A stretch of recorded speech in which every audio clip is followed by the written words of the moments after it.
farei um popurrí daquilo que veiculei no meu voto, talvez até um tanto atabalhoado esse popurrí. Mas começo dizendo, senhor presidente, e não quero usar uma expressão mais contundente, mas começo por assentar que hoje é um dia paradigmático para a história desta Suprema Corte. E a avaliação desse dia eu deixarei para os especialistas, para os historiadores.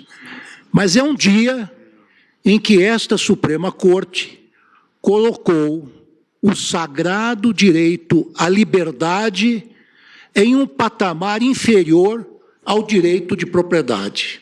Por que eu digo isso?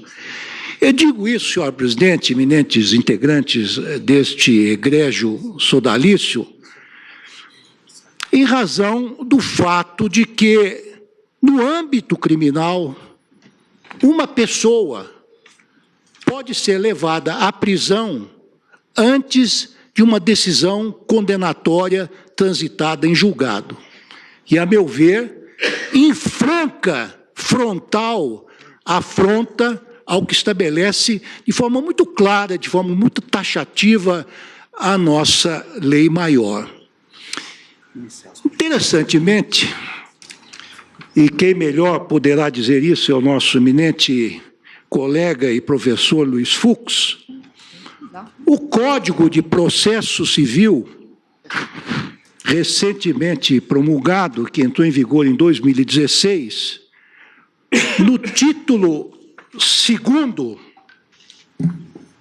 capítulo 2º, que trata do cumprimento provisório da sentença que reconhece a exigibilidade de obrigação de pagar quantia certa, no artigo 520, estabelece com todas as letras o seguinte: o cumprimento provisório de sentença impugnada por recurso desprovido de efeito suspensivo será realizado da mesma forma que o cumprimento definitivo, sujeitando-se, todavia, a um regime próprio, que é o seguinte: são vários itens, lerei apenas 3.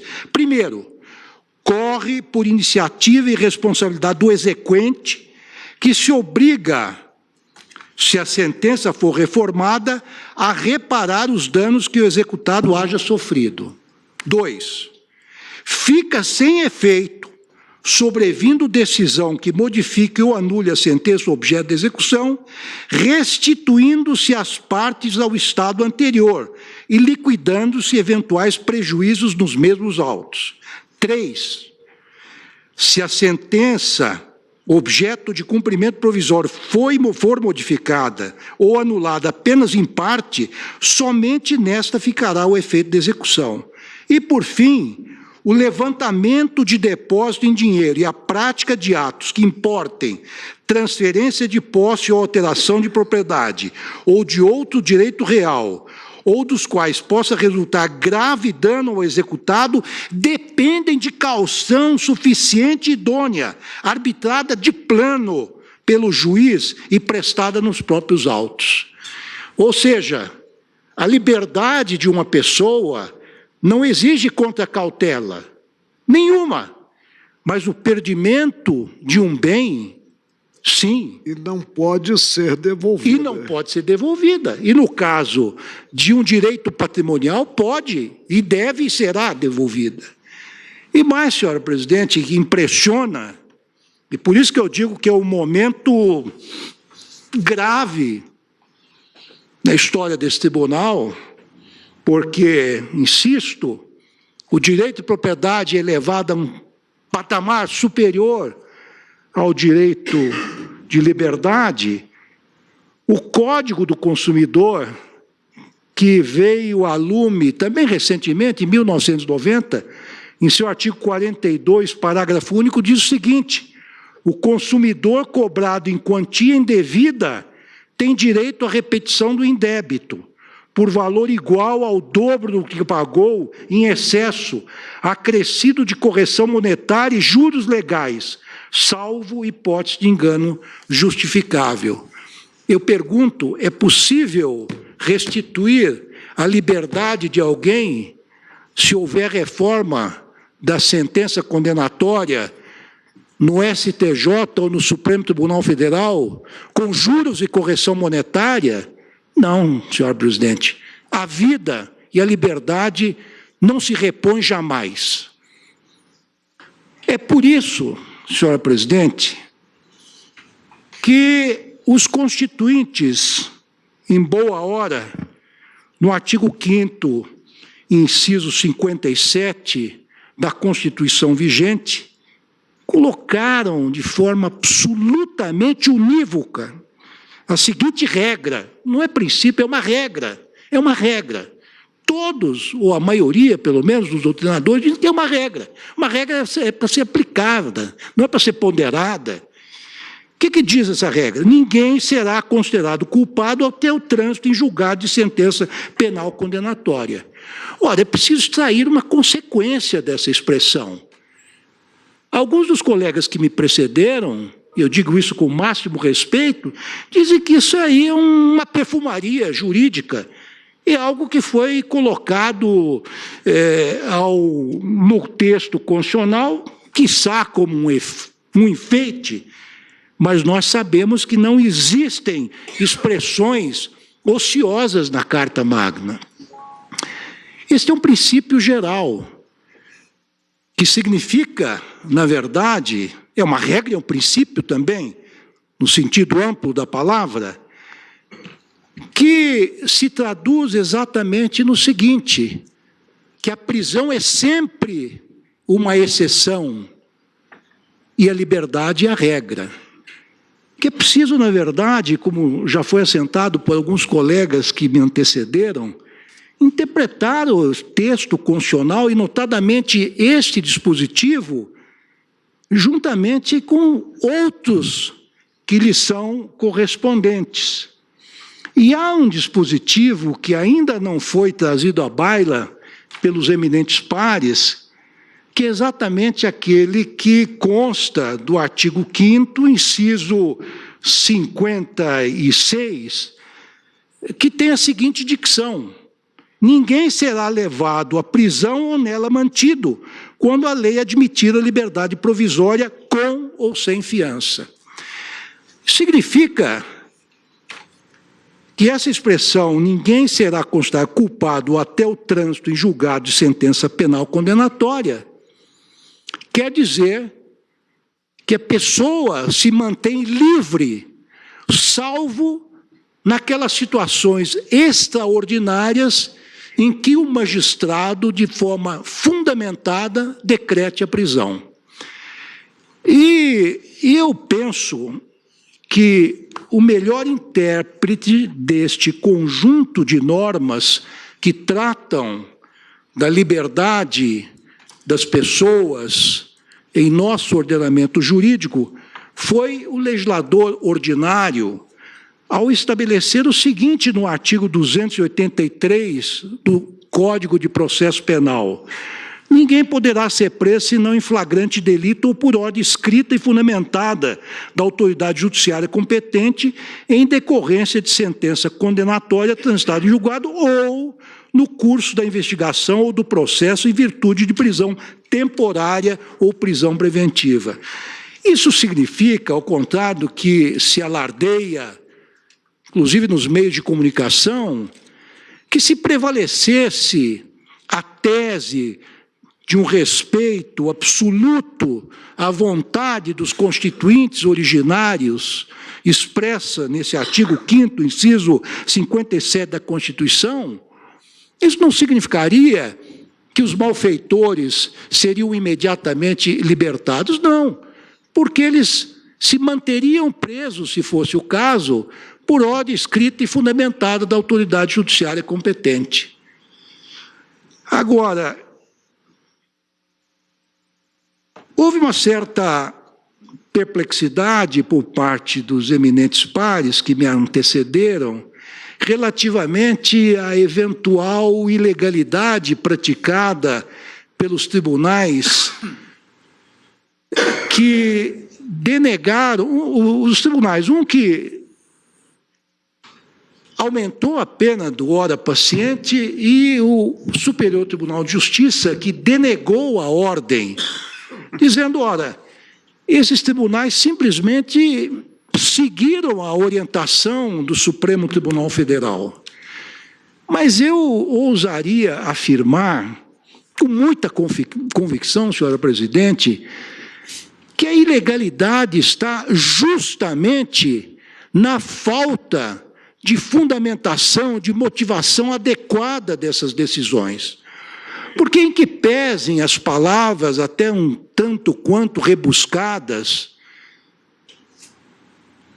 por parte dos integrantes da turma que examinou o caso do ora paciente no Tribunal Regional da 4ª Região, Tribunal Regional Federal da 4ª Região, no fundo, eles simplesmente arrimaram a sua decisão na súmula 122 daquela Corte Regional, que tem a seguinte redação: encerrada a jurisdição criminal de 2º grau, deve ter início a execução da pena imposta ao réu, independentemente da eventual interposição de recurso especial ou extraordinário. A ministra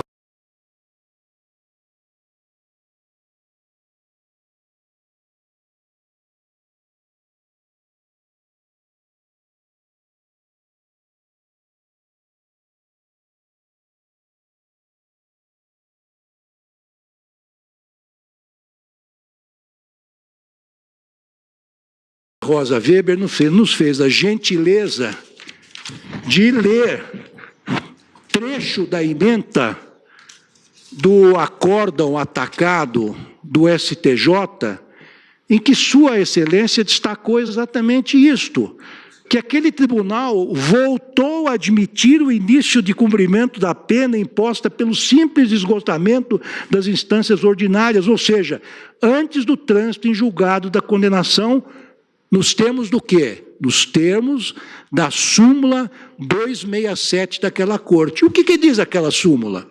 Diz o seguinte: a interposição de recurso sem efeito suspensivo contra a decisão condenatória não obsta a expedição de mandado de prisão. O que eu vejo nessas duas decisões? Eu vejo que essas duas cortes, respeitáveis, com integrantes do mais alto gabarito jurídico, não fundamentaram a sua decisão. Simplesmente que pesem ter revestido os seus pronunciamentos de frases, muitas vezes grandiloquentes, na verdade determinaram a prisão automática do ora paciente. E não existe em qualquer país civilizado do mundo a prisão automática.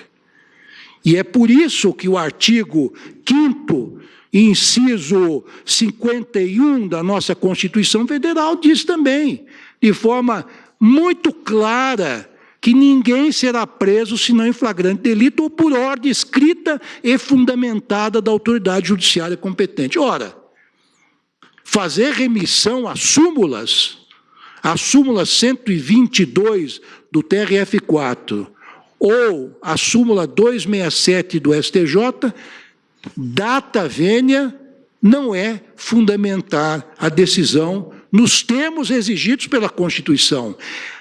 Aí é que reside a ilegalidade dessas duas decisões. É por isso que eu entendo viável e necessário conceder-se a ordem, porque estas decisões se apartam de forma radical daquilo que dispõe a nossa lei maior. Queria fazer ainda algumas considerações, senhor presidente, muito ligeiras, ou até aligeiradas, diante da erudição dos votos que me precederam, para dizer que concordo plenamente com os eminentes ministros que usaram da palavra antes de que eu o fizesse, para dizer que concordo também que existe o fenômeno da mutação constitucional. Isto é algo absolutamente reconhecido pela doutrina, não há nenhuma tergiversação com relação a isso. Isso ocorre porque as constituições são escritas e rígidas, o substrato fático se altera, evidentemente, sob pena de certos dispositivos constitucionais não terem mais eficácia na realidade fenomenológica, eles sofrem uma mutação para continuarem, de alguma forma, a surtir efeito no plano social. Mas ocorre que a minha divergência com relação aos eminentes ministros que aventaram ou que fizeram alusão ao fenômeno da mutação constitucional é que existe uma barreira intransponível com relação ao acolhimento da mutação constitucional, e essa barreira intransponível é exatamente aquela constituída pelas cláusulas pétreas. A nossa Constituição, a Constituição de 88, definiu essas barreiras de forma muito explícita no artigo 60, parágrafo 4º. Algumas constituições não são tão explícitas, mas tem também um núcleo duro que não pode ser superado de nenhuma forma, seja por emenda constitucional ou até, e muito menos, diria eu, por uma interpretação pretoriana. As nossas cláusulas pétreas, todas sabemos, são a forma federativa de Estado, o voto direto, secreto, universal e periódico, a separação dos poderes e, finalmente, os direitos e garantias individuais. Então, a meu juízo, senhor presidente, eminentes pares, a presunção de inocência integra a última dessas cláusulas e ela representa talvez a mais importante das salvaguardas dos cidadãos, considerado o congestionadíssimo e disfuncional sistema judiciário brasileiro, no qual tramitam mais de 100 milhões de processos a cargo de pouco mais de 16 mil juízes. Esses juízes obrigados, inclusive, a cumprir metas de produtividade fixadas pelo Conselho Nacional de Justiça, pelo CNJ. Salta aos olhos, a meu ver, que em tal sistema, o qual, de resto, convive com a intolerável existência de 700 mil presos encarcerados em condições subhumanas, dos quais 40% são provisórios, e nós tivemos eu diria, a suma desonra de subirmos no patamar da classificação internacional do 4º para o 3º lugar dos países que mais encarceram pessoas no mundo. E, a meu ver, este número que se multiplica exponencialmente, alguns já alvitam que em breve chegaremos a 1 milhão de presos e não temos onde colocá-los. E, evidentemente, os processos também, que hoje montam a cerca de 100 milhões, brevemente chegarão a 150, 200 milhões de processos. Num sistema como esse, a possibilidade do cometimento de erros judiciais, principalmente por magistrados de primeira e segunda instância, e até mesmo de tribunais superiores, é muito grande. Segundo, demonstram fartamente as estatísticas já divulgadas por essa Suprema Corte e pelo CNJ.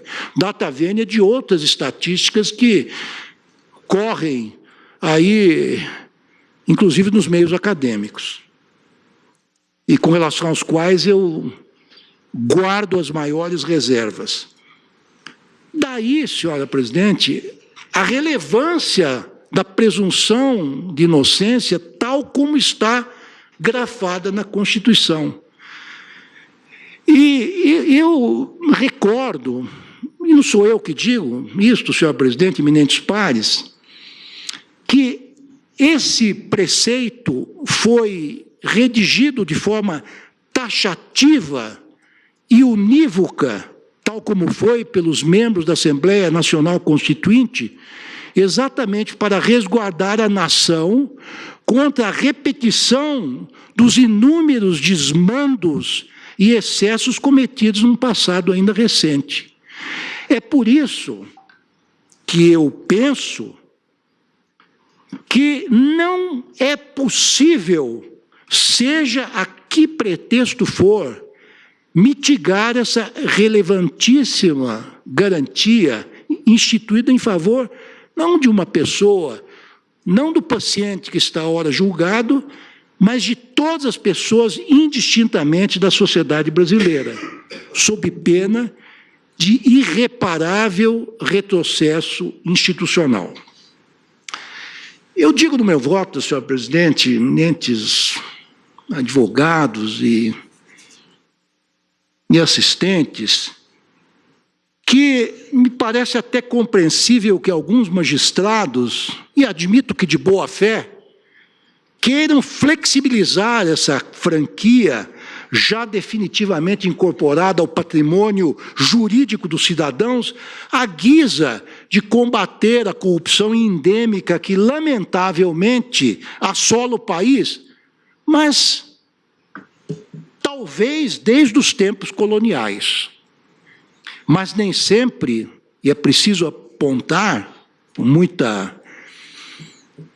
transparência, franqueza, nem sempre esses magistrados emprestam a mesma ênfase a outros problemas igualmente graves, e citados já aqui, inclusive no voto do ministro Toffoli, tais como o inadmissível crescimento da exclusão social, o lamentável avanço do desemprego, o inaceitável sucateamento da saúde pública e o deplorável esfacelamento da educação estatal, para citar apenas alguns exemplos, senhor presidente.